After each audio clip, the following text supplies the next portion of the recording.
साथियों नमस्कार। जैसा कि प्रायः हम देखते हैं सड़कों पर लिखा रहता है कि आगे मोड़ है या तो आगे घाटी है, कृपया धीरे चलिए। इसके बावजूद भी अनेक ऐसे लोग हैं जो उस निर्देश की अवहेलना करते हुए अपने वाहन की स्पीड स्लो नहीं करते हैं। ऐसी स्थिति में आप उन लोगों का हाथ नहीं पकड़ते अपितु उन्हें जाने देते हैं। उनके साथ जो भी हो सो हो जाए।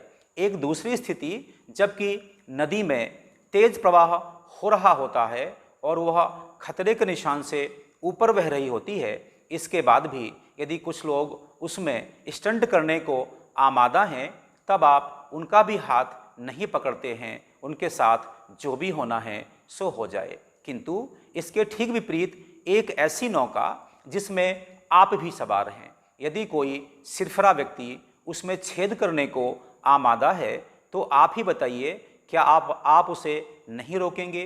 क्या आप उसे नहीं टोकेंगे? मैं तो समझता हूँ यदि वह आपके निर्देश का, आपके आदेश का पालन नहीं करेगा तो आप तो उसे नदी में फेंकने तक को तैयार हो जाएंगे, क्योंकि इस स्थिति में आपके अपने प्राण भी संकट में पड़ने वाले हैं। ठीक वैसे ही हम सब जानते हैं कि हम, आप और सब एक सनातन संस्कृति, सनातन धर्म रूपी जहाज में सवार हैं।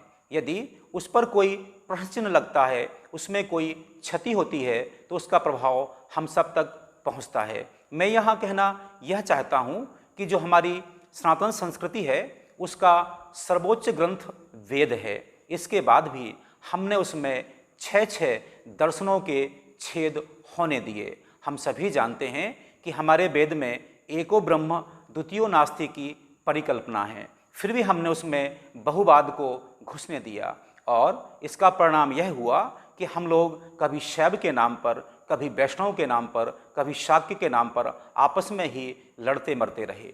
और यहाँ तक कि आज स्थिति बन गई है कि प्रति 2-4 वर्ष में हर क्षेत्र में 2-4 नए भगवान पैदा हो जाते हैं। साथियों, 33 करोड़ में भी हमारा मन नहीं भरा, हम इसके बाद भी आगे के आगे बढ़ते जा रहे हैं।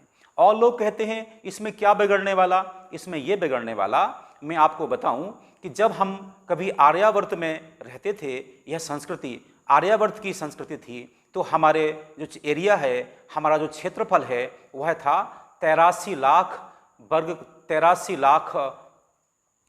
लाख वर्ग किलोमीटर। किंतु आज वह घट के केवल 33 लाख वर्ग किलोमीटर बचा हुआ है और इसके बाद भी हम नहीं चेतते। मैं पुनः बोलना चाहता हूं कि जो हमारा आर्यावर्त है, जहां जहां तक फैला था वह था 83 लाख वर्ग किलोमीटर, जो आज घटकर केवल 33 लाख वर्ग किलोमीटर बचा है। और जो आज बचा है उसमें भी सभी सनातन धर्मावलंबी नहीं है, बल्कि सारा एक खिचड़ी जैसी स्थिति बन गई है।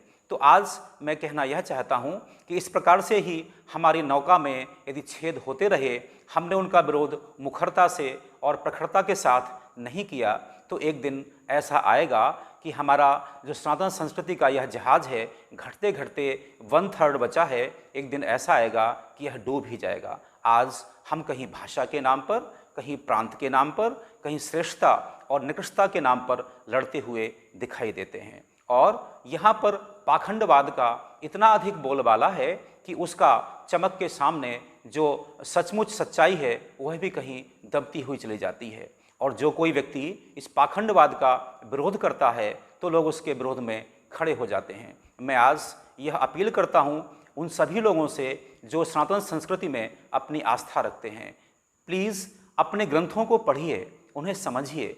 आपका वेदांत और जो वेद आपका सर्वोच्च ग्रंथ है वह आपसे क्या कह रहा है। और यहाँ पर मैं एक बात और कहना चाहता हूँ, आज वैसे तो इस धरती पर अनेक दर्शन हैं, अनेक संस्कृतियाँ हैं, अनेक मजहब हैं, अनेक धर्म हैं। इसके बाद भी यदि हम चाहते हैं कि हमारी यह धरती बहुत ही शांतिमय और सुखमय तरीके से लंबे समय तक बची रहे, तो केवल एक ही दर्शन ऐसा है जिसे हम सनातन दर्शन कहते हैं, जो सारे प्राणी मात्र के हित चिंतन की एक सोच रखता है, सबका भला चाहता है, जो सर्वे भवन्तु सुखिनः, सर्वे सन्तु निरामयाः, सर्वे भद्राणि पश्यन्तु की परिकल्पना करता है। उसको हमें बचाना होगा, मिलकर बचाना होगा। हम सबको मिलकर पाखंडवाद का विरोध करना होगा। जो लोग भी हमारे सनातन संस्कृति के जो एक जहाज है उसमें छेद करने को आमादा हैं, उनके विरोध में हमें सामने खड़ा होगा। हमें प्रखरता के साथ, मुखरता के साथ उनका मुकाबला करना होगा। और एक बात मैं अंत में और कह दूं, जो सोशल मीडिया का आज प्लेटफॉर्म है, यह स्वस्थ चिंतन का है, स्वस्थ संवाद का एक मंच है, विवाद का नहीं। जहाँ पर कहीं विवाद जैसी स्थिति लगे उसमें एक बहुत अच्छा ऑप्शन है जिसे ब्लॉक ऑप्शन कहते हैं, उसे ब्लॉक कर दें। हम किसी से अनावश्यक अपना खुपड़ा मंजन ना करें, लेकिन जो लोग हमारे निकट हैं, हमारी विचारधारा से जिनकी विचारधारा मेल खाती है, कहीं वो ना बहक जाएं, कहीं वो ना परेशान हो जाएं। इसीलिए हमें चाहिए कि जो लोग आज भी सनातन संस्कृति में, उनके जीवन मूल्यों में अपनी आस्था रखते हैं, हमें उनकी आस्था को प्रबल करना होगा। और जो वेद की सर्वोच्चता है, एको ब्रह्म द्वितीयो नास्ति की जो हमारी परिकल्पना है, उसको हमें आगे बढ़ाना होगा। यदि हम ऐसा नहीं कर पाए तो मुझे लगता है कि हम लोग अपना सर्वस्व खो बैठेंगे। मुझे आशा है, मुझे पूरा विश्वास है कि आप लोग मेरे इस निवेदन को स्वीकार करते हुए निश्चित रूप से सकारात्मक प्रतिक्रिया देंगे। ओम शांति इति।